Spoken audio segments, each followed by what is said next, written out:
Good morning. In a century of flight, it might seem like most of the firsts have already happened and that all the new things have already been conquered. But this morning, we get a chance to talk to some of today's airmen who only recently took off into the face of the unknown and took on something that nobody had seen before. So let's start with a brief video introduction. It's a trailer for the film A Dangerous Game.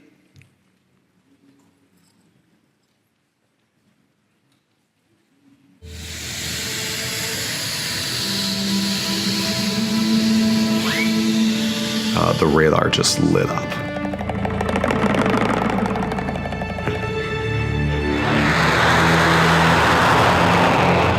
Stand by, I won't be able to talk to you. We're 1 minute to impact.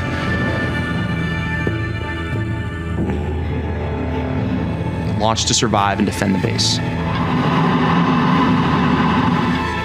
At that point, we were in an hour-long fight, just trying to kill whatever we could.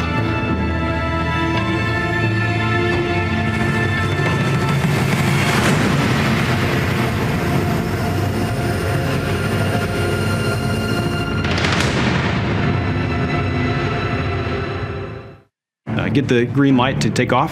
So this is another normal night mission, just like any other. And we were out there for a couple hours with no real calm about anything having actually happened. So we thought, all right, maybe it's like off. Boards gets the first lock, and boy, he does exactly what he was taught and shot within about 20 seconds to get in that lock. All right, I'm going to do this, and I'm going to be the first one in my formation, and I'm by far the least experienced. I'm going to give someone else a chance to tell me not to before I do it. So I was like, hey, we're targeted.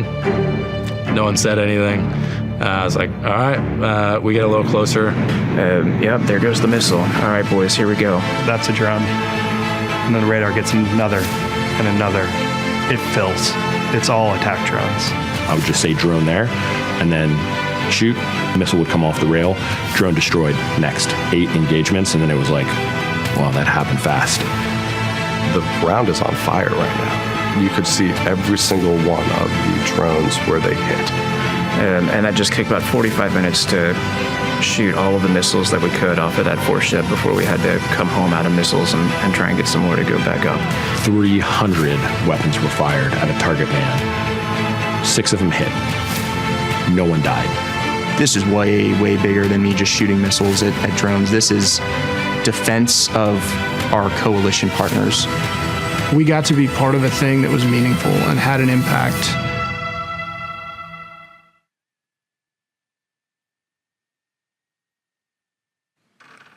The whole film is 36 minutes. It's absolutely worth watching. I wouldn't watch it right before you go to bed because it is actually kind of thrilling. And we're fortunate today to have Lieutenant Colonel Timothy Diesel Causey, the 494th Fighter Squadron Commander. And we've got Ben Irish Coffey, the Wing A Staff Director. So you guys deployed. This event took place April of 2024. You had been there for a little while, but not that long. You knew you were going to face something. What had you done in preparation? And then we'll get to what happened that day. Great. I'll take the first question on that. Thanks for having us. I appreciate it. Thank you guys for coming out. And then to the 30 VS Squadron for the video. Please check it out. It is awesome. They did a really good job. There's one of them in the room. He asked me not to embarrass him, so I won't say his name. For us, so we actually, I'll give you kind of a road to war on us getting out there, which might take a little bit more, and then save Irish from having to talk too much, which would be good. For us, so we actually go out in October. Privileges. Yeah, that's right. So we actually went out in October. We thought that this deployment was going to be more of a partner nation integration and training. We actually had a TDY set up for 3 weeks after we arrived. So I got into theater early October, and on October 7th, Hamas goes into Israel. And so I called Voodoo Culver, the squadron commander, and was just like, hey, brother, we got to get some jets in here. And so within about 6-7 days, we had a 3-ship fly in. And we did the first integrated combat turn, so ICT. So we bring in a 3-ship, we shut one of them down. The other one, we take all the travel pods off, we put munitions up, And it was the first cross COCOM, so leaving USAFE, getting into CENTCOM, and then flying a combat mission. We did it. It took about an hour and a half to refuel the jet and get weapons on. And that's going to be a huge cornerstone for what ends up. We practice it a couple times, but it's a huge cornerstone for what happens on April 13th, because later we actually have to use that technique to continue to feed the fight and get aircraft up. And that was a lot of communication and teamwork between us and maintenance in setting up for that portion. Leading up to training for it, we kind of thought like, hey, you're always preparing for war. But we also thought this was going to be more of partner nation integration. I called the DO at the time who was downrange and asked him like, hey, what is the thing that you did that most helped out the squadron? And he was like, hey, you need to get counter-UAS training. Find a company that can fly a drone. People can get reps. And so I talked with the OG at the time who's in the room and asked him for a bunch of money, which is always the OG's favorite thing when you ask him for a ton of money. And he took some risk on us, gave us some trust, gave us the money to actually go execute. So we got everybody in the squadron about 2 reps up in Scotland a month or so before we deployed, which is really, really big because that gave everybody that initial chair fly, that pacing, the timing, and it leads to Irish's first kind of counter-UAS brief. So he sets up a brief that gives us kind of the TTPs, the tactics, techniques, and procedures that then after the shoot downs start happening and after action reports gets into his first paper. And so it kind of ends up being this, war is a learning competition. So whoever is making corrections, learning from their errors, debriefing, and then iterative process through that is who's going to win the war, right? And so we basically enter in October, the beginning of our learning competition as we go through this process. All right, so April 13th, you get mission orders. Action. Irish, tell us kind of what your response is, and just sort of walk us through, because there's an emotional response, but there's also the trained, like, oh, we're really doing something now. Yeah, Tobias, definitely correct. You get those mission orders. It's everything that I was trained for in weapons school, and a huge shout out to the weapons school as an institution, the training that they put into you to become a mission commander, to be able to run into that role. Had an extraordinary team. I could go on forever. Raw Appleton, Thud Fernandez, King Welton, all patches that were focused on this mission set. And I was just a person that was called the mission commander as we're going through. And for about a week or so, we were going back and forth, changing the plan. What is the most likely course of action? What is the most dangerous? What can we really expect to face as we start going towards April 13th? And we're trying to balance all of those. And it's kind of funny. Your brain, you can be told to your face so many times, this is what you're going to see, this is what you can expect, and you don't really believe it until you actually see it firsthand on a sensor. And we had gone through engagements, usually smaller scale, 1 or 2 drones at one time, and when you're being told you're going to face a wave of almost 200 low-altitude threats, there's a little bit of disbelief in the back of your mind. But that doesn't stop you from preparing and getting the squadrons ready to go, vetting the plan, and going through that whole process. And my mission command, mission planning philosophy was our plan needs to be flexible, scalable, and repeatable. If we have those 3 things, this plan can work in any AOR, in any environment, and be able to be used again in the future. And that was super important because you don't know, is this a one-off? Is this multi-day? You just don't have the assumptions to be able to declare what you think is going to happen. And I remember turning the corner, we're airborne, and I hear the comm from Diesel, drone there, you saw it in the video, says it a lot, it's his favorite phrase, but drone there, and it kind of clicked that this is real. I start sanitizing down to the east, and as I'm doing that. Sanitizing means? Sanitizing, so trying to find the low altitude threats. We call it sanitization. So proving that there's no enemy aircraft or enemy between you and your defended asset, especially where sanitization is most difficult in the low environment. So I'm trying to dig out these low altitude drones, and that's when we start noticing the F-16s in the south have started to engage. The F-15s up in the north, they have started to engage. And Sonic and I, as we're stepping through, there's no roads in the area. There's no civilian population. Sonic is your Wizzo. Sonic is my Wizzo, so weapons systems officer flying with me, and she's a mission commander with me as well. And she's these are all drones and getting 10, 20 plus on your radar at one point. And you have to take a moment. It kind of clicks that, oh, this is real. And as a mission commander, you have your intent. We had General Grinkowicz gave us the intent. What did we need to do for success? He had passed down the trust to us to operate and able to get the job done. And for about that 1 second, like, take a pause. All right, this is my new environment. We have to win in execution. Just like General Alvin said yesterday, you have to win in execution. And that's when training pretty much takes over. And I had a trust in the paper I wrote, I had a trust in my teammates that we're going to get the job done. And you've got to spread out those targets. So there's you see 20, you can't take 20 all by yourself. No. So how do you do that? How do you sort out who takes what? As you're saying, drone there, drone there. Well, you just, whichever one you get first, you shoot, and then let everybody else sort it out. I was number 2. He was a mission commander, so he's got to figure it out after that. Fantastic number 2. Yeah, if there was a drone, he was shooting it. Yeah. No, there's a whole a tactic and technique procedure that's based on making sure that we're not shooting the same thing, and then we use a lot of comm between the two airplanes to make sure that we're not wasting missiles, so there's a bunch of procedures that we have in effect. One of the things I think it's really important to talk about to the question you asked him is we had a lot of trust that was pushed down to us early on.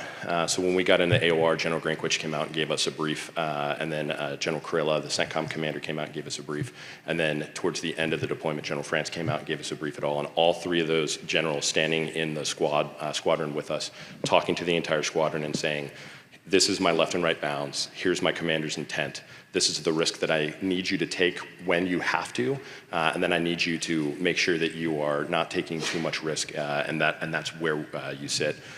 Know your ROE and make smart decisions. And then they backed it up, right? So as we have our first couple shoot downs, we have our first couple strikes, at no point did they ever second guess us. They pushed that trust down to us in risk acceptance, and then they allowed us to execute. And so me and Voodoo as the squadron commander also pushed that down, which is really important later when like Irish and me and Voodoo are now leaving the lane, and we have young dudes. They're now executing. They understood what the job was, and they understood where they needed to execute and what risk to take. So you actually exhausted your weapons on that first flight. Yes, sir. Yeah. So we shot in the number 2 jet. Voodoo and I shoot all 8 of our missiles. We should drop the GB-54. That's a story for the bar later. It's in the video. Yep. And then they shot all their missiles, had a hung munition. At that point, it's like, hey, we need to get home. We have a plan to reload.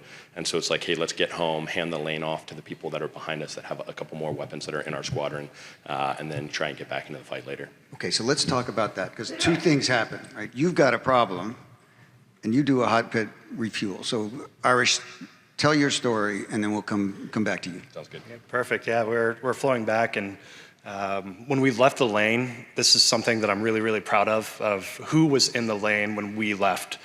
So we had a very experienced 2-ship flowing home, weapons school graduates, a squadron commander, a highly qualified mission commander, weapons systems officer in Sonic. And when we left, Apex and Clutch, first assignment, just finished their 4-ship flight lead.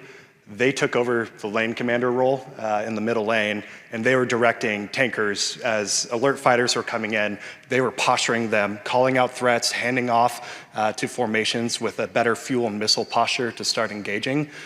Something that I would not expect a 4-ship flight lead or a multi-ship flight lead to accomplish, but he took it in stride. He realized there was a gap that needed to be filled, and that is the type of airmen that we're gonna have. And we're about to spend a lot of time talking about a lot of different airmen as we tell these stories. We fly back home. I have an emergency with the hung munition. You don't really know what's wrong with it. Is it armed? Where is it in that arming process? There's lots of safety mechanisms, but safety mechanisms can fail. So it hasn't exploded yet, which is good. So I have a lot of faith that it won't. But as we go through the landing process, I think it's 5, 6 fire trucks pull up. We have EOD, so explosive ordnance disposals coming out. All the fire chiefs are standing outside, and there's a van pulling up with 2 of our lieutenants that are gonna come pick Sonic and I and bring them back to the other side of the base. And as we land, they're all walking up in their bomb suits and looking at the missile, and they just give us a thumbs up. We're like, well, it's better than a thumbs down, so I guess we can shut down and get out of the aircraft. So we get out, we hand over the aircraft to that team, and they start working through the safing of the weapon and making sure that the aircraft's going to be good to go. Sadly, that's going to take some time, so I can't just ICT that aircraft. They're going to make sure it's safely handled and then work to get it back into the line. So you're kind of out of the fight. I was out of the fight at that point. So I had done my job. I executed at a tactical level, working the mission command and the flow of forces. I'm out of the fight. Right. And so pause there for a second. yeah, All right. You came in. You're just going to turn around and go back out. You practiced that before, but this is kind of cool. You're actually getting to do it with a little anger. Tell us about that. Yeah, so we get into the ICT. My first thought is like, Irish and Sonic are out. I'm mission commander now. This is great. I don't have to listen to anybody. So I immediately tell Voodoo, I was like, hey man, I'm the mission commander. He's like, yeah, okay. And so we get into the pits, you know, and maintenance. We had talked. We'd done a lot of communication. So all of this is a team sport. So like, we're up here talking about, you know, shooting missiles, shooting down drones, and it's great, but it is a really long process to get us to that part. One of the biggest portions of that is the fighter generation squadron, so our maintenance squadron supporting us, getting us to the point where we can execute. And so we did a lot of teamwork, especially setting up the ICTs.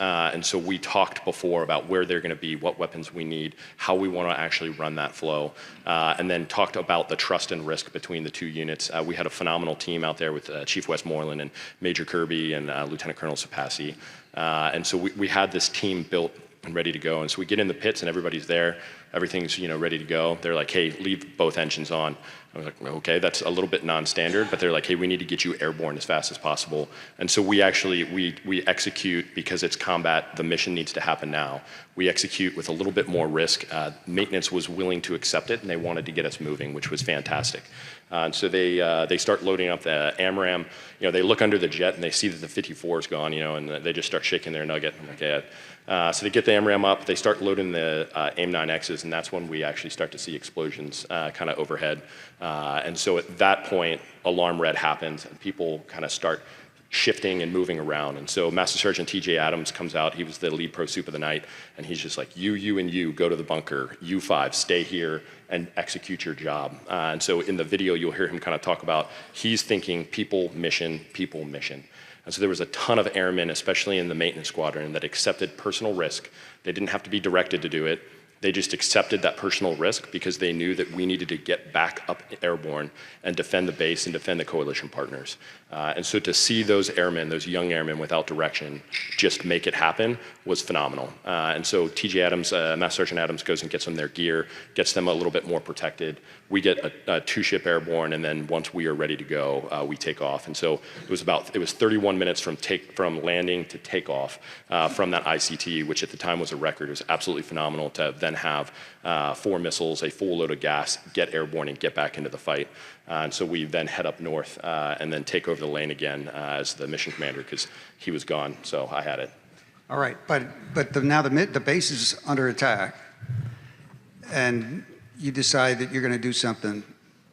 Well, I heard that Diesel was taking over mission command, and I wasn't going to allow it, so I had to do something. As we turned the corner and alarm red, we see an F-15 on the fighter ramp, still with the full missile load. Initially, alarm red, people running to the bunkers. We're going to go, myself and Sonic, we're going to go to the bunker and find a phone to call our top 3s. And our top 3s, extraordinary humans, rifle wicks. There is one point, they're like potential impacts within a minute. And they're like, well, we're just going to stay here and we have a job to do. So they're coordinating with the MUNs, the ammo, the crew chiefs to get these jets back into the fight. So an incredible act to just be like, yep, we have a job to do. But as I'm talking to the top 3, I said, it's all an airplane. It's got missiles. Can it fly? Yes, it can. Can it get armed up? Yes, you can get armed. And that's all I needed to do, except for one thing. Senior Airman Freer was in that bunker, and I asked, I need a crew chief. I need a crew chief to get this jet going, and I'm standing at the entrance to the bunker. You can kind of hear in the background the noises of the explosions overhead. And he stood up and I'm a crew chief. I asked him, "You willing to go out there?" And he said, "Absolutely." Do we have any crew chiefs, MUNs, ammo in this room right now? Can you raise your hand? Can we just get an applause for that team?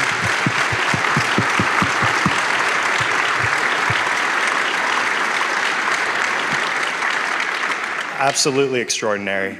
So he comes out, we grab a couple other folks along the way. Sonic takes the bags up, and I have to make sure the jet can fly, so I look at it, it's got 2 engines and 3 tires. Good to go. That's all I need, and of course missiles, so you can't forget about those. But we starting up. We get the men essential items that we need, and I'm clearing Senior Airman Freer. I was like, "Go back to the bunker. Your job is now to survive until you're needed again." And he said, "No, I'm not leaving. If something happens to you in that aircraft, I'm gonna get you out." So that is just an example of people choosing personal risk over and over and over again. So if you talk about the best fighting force of airmen in the world's best Air Force, there's just these stories that I actually got to witness firsthand. You always talk about people choosing risk and making great decisions. This is a perfect example of mission command as a philosophy and not a position. Senior Airman Freer was a mission commander that day in his role, and he made an action, and he continued to stick with the fight all the way through, and it's just countless examples of those airmen doing that job. So you've deployed again. I mean, you probably we could go into the next phase, but I want to make sure that we actually get into the kind of the lessons and the rinse, wash, repeat that comes from this. You've got to write all this down. You're documenting it. You're not documenting it for awards. You both got decorated, but that's not the point. You're actually making sure that the next guys and gals are going to learn from what you're experiencing. They'll be even better prepared. Talk about the lessons that you handed down, and then I'd like to hear about the next time, a little bit about you going downrange again. Yeah, absolutely. So, I mentioned earlier, like war is a learning competition. So how do you actually get ahead of the power curve? How do you make sure that you're continuing to iterate? One of the biggest things for us is mistakes, right? So we debrief a ton. We write after-action reports, and the after-action report is always about what mistakes were made so that the next people don't make that same mistake. Irish did a really good job with the initial counter-UAS brief. The December, the early shoot downs as the Iranian aligned militia groups are just kind of shooting the 1 to 5 at different FOBs. And so we get that first shoot down. And now we've proven those tactics, and so we sat down and we wrote an after-action report. Like I made some mistakes that night on that shoot down, and so we made sure we captured those. And then we also had the entire squadron watch the tape. So everybody sat down and they watched the tape. They got to see what it looked like, what it sounded like, what the pacing was. They got to see the mistake. They got to compare it to the after-action report. We then kind of went through, okay, here's ROE. Like so now let's go through some ROE drills on if the drone's here, what does that look like? And those things lead into Irish writing his first counter-UAS paper, which then gets disseminated across to all of our partners in coalition to make sure we're in a really good spot. And so making sure that like we actually are learning, and then as we get into later December, January, and then through April, as we have more of these shoot downs, by the time we get to April 13th, not everybody had shot drones down that flies that night and shoots, but they had seen what it looked like on multiple different occasions. They saw what the pacing was and what the crew coordination was between the pilot and the Wizzo. They've read the after-action reports. They've seen the errors that were made here or there. We've gone through 3 versions of his paper and made those additions. And then the same thing, so the Chiefs, the 335th Fighter Squadron out of Seymour is joining us in mid-April. And so we also worked with them. Their DO, Bud Leitsky, was a really good buddy of mine. We went through the B course and weapons school together. And so we were able to get him early versions of the paper. We were able to tell him, like, hey, you guys need to go out and get this counter-UAS training. And so we were able to also pass them lessons learned before they came out. Our maintenance, our FGS passed their FGS, like, hey, we're doing more ICTs. You guys need to be looking at this. And they're like, yep, we're already working on it. We're working through. And so it is that communication and collaboration across the board, but it's also being willing to admit when you make a mistake. You have to, right? We all make mistakes. I mess up every day. but being willing to have that conversation about that mistake, write it down, and then communicate it to the people around you so that they're at least are knowledgeable about that, and when they see the same situation, they don't make the same thing. So this continues on, right? And kind of going into like what the most recent deployment was. We left the 335th, the Chiefs took the AOR, and so they take that learning competition on. It is now their cross to bear. So they're iterating on his paper, so his paper goes through a couple more changes. They're continuing to refine the process, and then they hand it to the next squadron, and then they hand it to the next squadron. And so by the time we get back out there, most recently, we're out there with another 2 squadrons, and I told my entire squadron, you are not gonna show up and go, we know how to do this. Because that was a year and a half ago, and a lot has changed. And you're gonna show up and you're gonna go, what has changed and how can I get in the fight? You're gonna ask questions, you're gonna be curious about what the things are and what has shifted, and you're gonna be ready to execute. And that's really important to get in there and understand that, yeah, we did it a year ago, but we are no longer the most knowledgeable people at this point. At that point, the T-Bolts and Tigers were out there, they owned the ATO, they had the best knowledge, and they had their own after-action reports that we needed to get in and read. But a lot of the things were out there, right? The ICTs were going a lot better. They actually got it all the way down, I think, to a 25-minute ICT. We've changed, you heard the chief talk yesterday about AGR-20 Foxes. So there's some change in how we're actually getting after this threat and how we're trying to change and iterate faster and do it more properly. And so it was just getting out there and having those conversations with them. Just to explain that a little bit for folks who might not have heard or made the connection of what you're talking about. So you've got a new weapon. Yeah, so it's a rocket with basically the ability to laser it in. And so Test worked really hard to get that on our platform and get it on our platform very quickly, and then give us the tools and techniques to actually execute with it. And the squadrons that were already downrange were working on that. And so we show up and we're like, teach us what has changed, how has this changed, how do we execute, and reading through the after action reports and going through it. And from what he talked about yesterday, you can see that story of using those weapons effectively to kind of change how we are targeting and make sure that we're using the proper weapon for the proper target.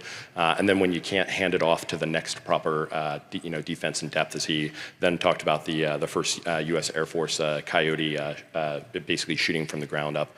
And so having that, getting out there and just learning as fast as we can. All right, so Irish, talk a little bit about the weapons training. You got a lot more ammo effectively the second time because you've got, 42 shots with the new weapon, with the rocket? With the new rockets, yep, we have a lot more capability to use it, but on April 13th, Right, you didn't have that. Yep. And so the biggest thing for me is as I grew older, so I was the Tier 1 weapons officer, and that was my role. But since then, I've actually moved on to a new job. I'm working in the staff, and I'm changing what my primary roles are. So I've actually had to hand that over to 2 weapons officers that work in Diesel Squadron. So his actual Tier 1 weapons officers, they were the ones that took that data and actually went through the iterations. So I can't take credit for all the good work they did, but it's the same iterative process. You have your new weapons officers come in. They work through the problem set, the new tactic. They define the attack cards that show you how to do this attack, and they disseminate it through all the instructors, and they build that instructor cadre, which now goes through the rest of the squadron. But I do actually really want to talk about weapon systems officers in particular. So the F-15 has gone through a lot of changes. Back before GPS, guided weapons, it was a low-altitude strike fighter. Obviously that has changed to tank killing in Iraq with laser-guided weapons, to scud hunting, to modernization upgrades between EPAWS, the Eagle Passive Active Warning Survival System, an ESA radar upgrade with the APG-82, which I think is complete for the most part at this point, a sniper pod upgraded from the Lightning pod. But there's one thing that's been true in our aircraft since the beginning, and that's 2 people. The weapon systems officer is such a task loading share benefit. It's really hard to put into words. When Diesel and I fly, we rarely talk to each other. When we're tactically in the moment, I trust him empirically. I know he's doing his job, and he's trusting me to not hit the ground when I'm 2,000 feet above the drone. When I'm being task saturated by just trying to keep ourselves and our aircraft safe, and I'm responsible for 3 to 12 other aircraft at one time, deconfliction of shots, if I'm getting task loaded, Diesel can step in and start directing the force ship or start directing a different formation entirely. When I'm popping up and working tankers back and forth, Diesel's working with command and control, giving the after action report, how many drones did we engage, how many are we seeing, and we are task sharing. So when you look at 2 people in 1 aircraft and what they can actually accomplish is our most unique and extraordinary capability. The aircraft can change, the aircraft can be upgraded, but the fact that we have a weapons systems officer and a pilot makes me 10 times better as a pilot than I would have been in any single seat aircraft. So it's a huge testament to the Strike Eagle community, how we built and developed, and what we can actually handle with that 2-person concept is absolutely eye-watering. So I do want to take that moment to talk about the weapons systems officer and why the F-15 Strike Eagle is requested time and time again, and why we meet intent over and over again. It's because we have the people to do it.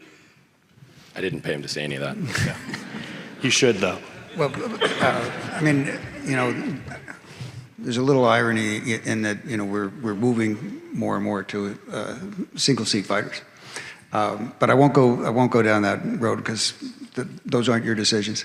And I will make a plug for a panel this afternoon. Chuck de Bellevue, who's was a Wizzo, F4 Wizzo, the last ace on active duty, will be here giving a presentation, a talk, and I get to spend some time with Chuck again, which is, he just wrote a piece in Air and Space Forces magazine that was really tremendous. I want to talk about a friend of mine who's actually in the Navy said to me a couple of years ago, he said, the thing you have to remember about the military is that we do the same things over and over again, but it's new people doing it every time. And I really loved the imagery, and it's exactly what you're describing. So you kind of take the mantle for a bit, and you're in charge, and you actually have to be creative. You don't really do exactly the same thing because you've got to iterate. The other guys get a vote. They participate. So you handle this, and you are, when you go back, you're you might not have been that experienced the first time, and now you're each person moves up, half a step. How do you carry that through? And how do you share that without sounding like the old guy who's saying, well, in my day, we didn't have Wizzos. I always go for the, back in the day we did this portion of it. It's a great technique, and then they stop listening to you, so you can say whatever you want after that point. It was really important that we, especially as the squadron that is getting pulled into the AOR to help out, I was very clear with the squadron of, we do not own the ATO. We are here, we are going to fly, the Panthers are going to war, which is what we say all the time. We are going to do the job. But there are other people out there right now that have more expertise than we do. And so we have to lean in and learn from them as much as possible. I think the big lessons learned that we wanted to push from our deployment down, that then went through the Chiefs and the T-Bolts and the Tigers, was mission command or mission type orders and risk acceptance. So in mission command, you need the risk pushed to you. You need the decision making. The left and right bounds given to you, and then you just need to be trusted. And so we pushed that. That was one of the lessons that we gave them that we took out of this deployment. The next one was that teamwork and communication. This is a team sport, and being able to communicate between our squadron and the maintenance squadron was really important. And so that was another thing I brought up when we went back out the door, was we need to be communicating with the other squadrons that are already there. We need to be communicating and asking them questions. We need to be telling what our capabilities are. Our airplanes are a little bit different just because we brought some EPAWs with us, and so we're giving them academics. They're giving us academics on the AGR-20 Foxes. And so we're communicating, and we're trying to make sure that we're learning through that portion of it. And then the last thing is just making sure that that learning is happening at all levels. And so it's really easy, especially for people that they're like, oh, this is my third or fourth deployment. Like, I'm just going to go do the thing that I always do. Just making sure that they're actually getting in there and reading and learning as much as possible and challenging them to continue to get better. Otherwise, we'll continue to make the same mistakes we always do. Anything to add, Irish? No, it's very well said, Diesel.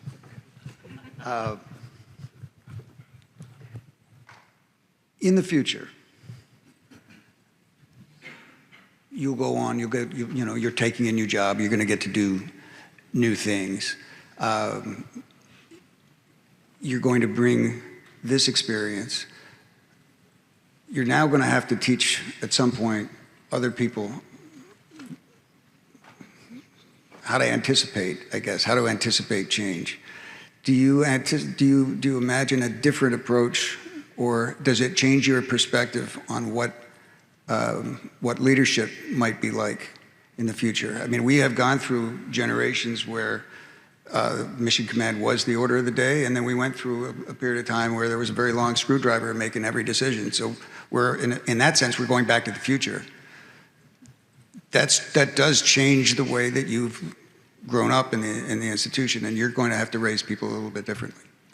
It was a extremely humbling experience having gone through April 13th, the mission planning, the trust. When I was going through the mission commander portion of it, I thought that the task was achieve the mission objective, meet that intent, and that was the goal. I have since learned that I was wrong. That's just the beginning. That's the start of my responsibility. So part of this mission type order, decentralized execution, having delegated authorities and trust put into lower and lower echelons of the fighting force, that also increases the responsibility at the back end. And that was something I had to learn and process over time, that yes, we achieved the mission objective on this day, but now there's an onus on me to share that experience, those lessons learned. I never thought I would be a part of a large-scale combat operation. You never assume you will. It just happened that I did. And now I have a responsibility to share those lessons, not just with the F-15, but with the partners and nations, other communities, our collective alliance that makes us so powerful today, so that I'm constantly giving back. This country has given me everything. My family, things I love, and I'm very passionate about it. And now I have to give back. And I have to give back over and over and over again. I can definitely speak for both myself and Diesel that we're getting older. I'm no longer the best tactical weapons officer. I had to let that go behind me as I continue to move on with my career. But there's people that are better and stronger and smarter than I ever was. Either weapons school grads or the young aircrew that we have in the squadron. They are just so talented. And that goes beyond just flying. It's the airmen, the guardians, a lot of people in this room, the ROTC cadets, the people going through their enlisted basic training. Those are the warriors of the future. And it is my responsibility to continue to share my experience, to give them everything I experienced, because they're the ones that are going to win that next war. I can just provide a small piece of either inspiration or tactical learning or something to help them along the way. I don't know that I have anything that I could say or ask after that. Because I can hear the emotion. I mean, I really feel how powerfully you feel that. And I probably just took all the air out of the room and wrecked it.